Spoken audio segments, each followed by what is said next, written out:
तो जी अब आ जाते हैं हमारे नेक्स्ट टॉपिक पे, that is stomach of development of stomach. तो ये हमारे इस चैप्टर का थोड़ा सा मुश्किल और लेंथी टॉपिक है, बट बिलीव मी आप लोगों को बहुत मज़ा आने वाला है। मैं आपको एक स्टोरी और फन वे में इसको समझाने वाली हूँ और आप लोग को फॉर एवर के लिए याद रह जाएगा। तो अब जी स्टोरी स्टार्ट करते हैं। तो ये जो सीन है ये है चौथे वीक का।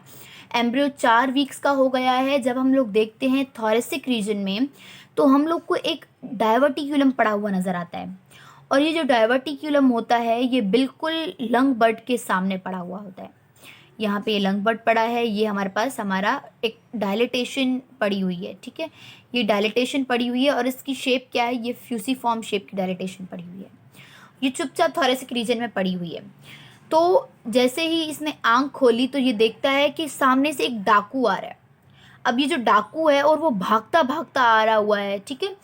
अब जैसे इसने देखा कि भाई डाकू आ रहा है, ये डाकू कौन है, ये डाकू है हमारे पास ईसोफेगस। ईसोफेगस की लेंथनिंग जो हम लोगों ने लास्ट लेक्चर में पढ़ी थी कि ईसोफेगस की लेंथनिंग होती है because of the descent of the heart and the lungs. तो अब ये उसकी वजह से क्या होता है कि रैपिडली ग्रोथ होती है हमारे ईसोफेगस की। तो ये ईसोफेगस हमारे पास डाकू है। ये डाकू दौड़ता दौड़ता हुआ आ रहा है। तो अब इसने क्या सोचा, इस डायलिटेशन ने, कि भाई मुझे तो छुपना पड़ेगा वरना ये जो डाकू है ये मुझे मार डालेगा।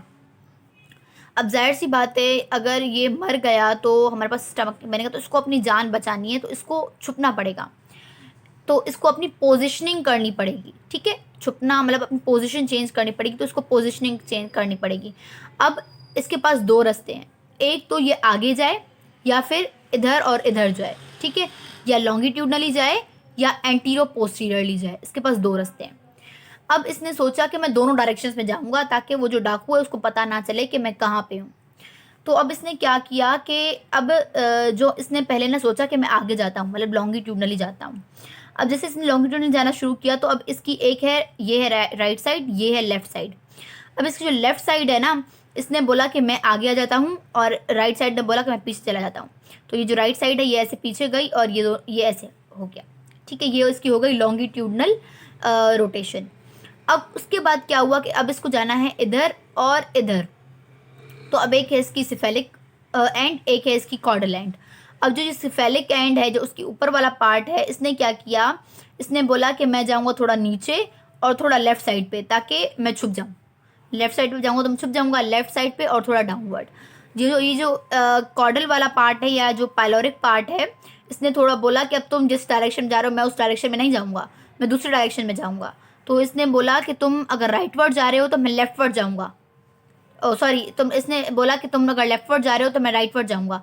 तो ये राइटवर्ड चला गया। तो इसने बोला तुम डाउनवर्ड जा रहे हो तो मैं अपवर्ड जाऊंगा, ठीक है। तो ये इसकी हो गई पोजिशनिंग, ठीक है।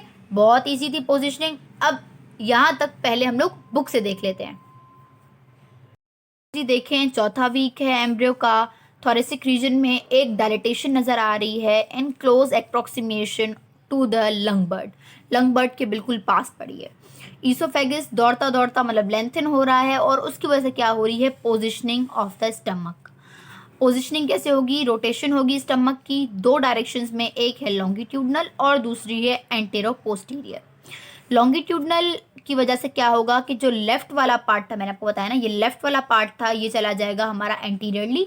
जो राइट वाला पार्ट है वो जाएगा पोस्टीरियरली। तो कुछ इस तरह से हो जाएगा, बट दोनों हैं मिड लाइन में। रिमेंबर दिस कि ये दोनों के दोनों मिड लाइन में ही है, इन्होंने कहीं यहाँ वहाँ नहीं गए। ये जो यहाँ वहाँ जाना या मिड लाइन से दूर हटना जो था ना, वो हमारा एंटीरो पोस्टीरियर के रिजल्ट में था। ये दोनों अपनी पोजीशन पे ही हैं, सिर्फ उन्होंने मिड लाइन में ही अपनी पोजीशन चेंज की है, ठीक है। तो ये लॉन्गिट्यूडनल एक्सिस के की रोटेशन में क्या होगा कि लेफ्ट साइड जो है वो एंटीरियर साइड जाएगी और राइट वाली जो है ये पोस्टर जाएगी। अब इसको याद कैसे करना है, कौन सी डायरेक्शन में जा रही है, तो इसके लिए एक निमोनिक है जिसको हम लोग बोलते हैं रेस्ट इन पीस। तो हम लोग इसलिए मैंने इसको बनाया हुआ है RI, मतलब राइट वाला पोस्टीरियर में जाएगा, ठीक है। तो इसलिए आपको याद हो जाएगा। अब जो हमारे पास left side of the stomach है वो सप्लाई होती है बाय द लेफ्ट वेगस और राइट वाली बाय द राइट वेगस। अब इन्होंने अपनी पोजीशनिंग चेंज की है, तो अब एंटीरियर वाली, लेफ्ट वाली एंटीरियर बन गई है, तो उसको कौन सप्लाई करेगा, लेफ्ट वेगस। और जो राइट वाली है वो पोस्टीरियर बन गई, तो उसको कौन सप्लाई करेगा, राइट वेगस, ठीक है। ये बहुत सिंपल हो गया। अब हम आ जाते हैं हमारे एंटीरो पोस्टीरियर एक्सिस पे। अब इसकी वजह से क्या है, एक पाइलोरिक एंड है जो कॉर्डल एंड है, एक कार्डियक एंड है जो सिफेलिक एंड है। पाइलोरिक या कॉर्डल एंड की वजह से क्या हो रहा है कि ये कहाँ जा रही है, राइट और अप। जो कार्डियक एंड है वो कहाँ जा रही है, लेफ्ट और डाउन। और इसको याद करने के लिए मैंने क्या बनाया हुआ है, अच्छा आपको जो नेम्स याद करने हैं वो कार्डियक और पाइलोरिक करने हैं, तो निमोनिक उसके हिसाब से है, ना कि इन बाद वाले, बिकॉज ये दोनों सी से स्टार्ट हो रहे थे, तो आपको ये लोग ये चीज़ें कंफ्यूज कर सकती थी। तो इसलिए जो निमोनिक है that is based on this names, cardiac and pyloric. तो ये जो कार्डियक वाला है इसके लिए मैंने बनाया हुआ है निमोनिक दैट इज डीएलसी, मतलब जो कार्डियक वाला पार्ट है वो डाउनवर्ड जाएगा और लेफ्टवर्ड जाएगा। इजी हो गया जी। देख लेते हैं बुक से इसकी डायग्राम, इसकी रोटेशंस को देख लेते हैं कि कहाँ से हो रही है और कैसे हो रही है। तो देखें यहाँ पे सबसे पहले हमारे पास ये जो 3 स्टेप्स हैं ये हमारे पास लॉन्गिट्यूडनल एक्सिस की रोटेशन को दिखा रहे हैं। अब देखें यहाँ पे पहले हमारे पास डायलेटेशन पड़ी हुई है, जैसे ईसोफेगस आता है तो इसकी रोटेशन होती है। रोटेशन कैसे होती है, जो इसका लेफ्ट वाला पार्ट है वो कहाँ जाएगा, मैंने आपको बताया, जो राइट वाला है वो कहाँ जा रहा है, पोस्टीरियर, ठीक है। तो ये जो राइट वाला पार्ट है देखिए ये पोस्टीरियरली गया, और जो ये लेफ्ट वाला पार्ट है ये एंटीरियरली आ गया, ठीक है। तो इसकी वजह से हमारे पास रिजल्ट में ये बन गया, ये वाला पार्ट। अब हम जाते हैं हमारे एंटीरो पोस्टीरियर एक्सिस की रोटेशन पे। अब देखिए मैंने क्या बोला, जो सिफेलिक वाला पार्ट है जिसको हम लोग बोल रहे हैं कार्डियक एंड, वो कहाँ जाएगा, डीएलसी था ना, तो ये जाएगा डाउनवर्ड, ये देखें ये डाउनवर्ड जा रहा है और ये लेफ्टवर्ड जा रहा है, ठीक है। जबकि जो ये पाइलोरस वाला पार्ट है वो कहाँ जाएगा, राइटवर्ड, ये देखें, और अपवर्ड, ये आप एरोज से देख सकते हैं। और इसके रिजल्ट में हमारे पास ये बन रहा है, ठीक है। तो ये हमारे पास हो गई हमारी पोजिशनिंग ऑफ द स्टमक। एक और चीज़ कि हमारे पास ये जो ग्रोथ होती है हमारे स्टमक की, वो इवनली नहीं होती, मतलब एक जैसी नहीं होती कि यहाँ पे भी इतनी ग्रोथ हो रही है तो दूसरे पार्ट में भी उतनी ही ग्रोथ हो। इसकी क्या होता है कि इसकी जो पोस्टीरियर वॉल होती है, जो पीछे वाली होती है, ये ज़्यादा ग्रो करती है एज़ कम्पेयर टू एंटीरियर वाली। अब ये देखिए पीछे वाली वॉल जो ज़्यादा ग्रो करती जा रही है, तो ये एंटीरियर वाली तो छोटी रह गई।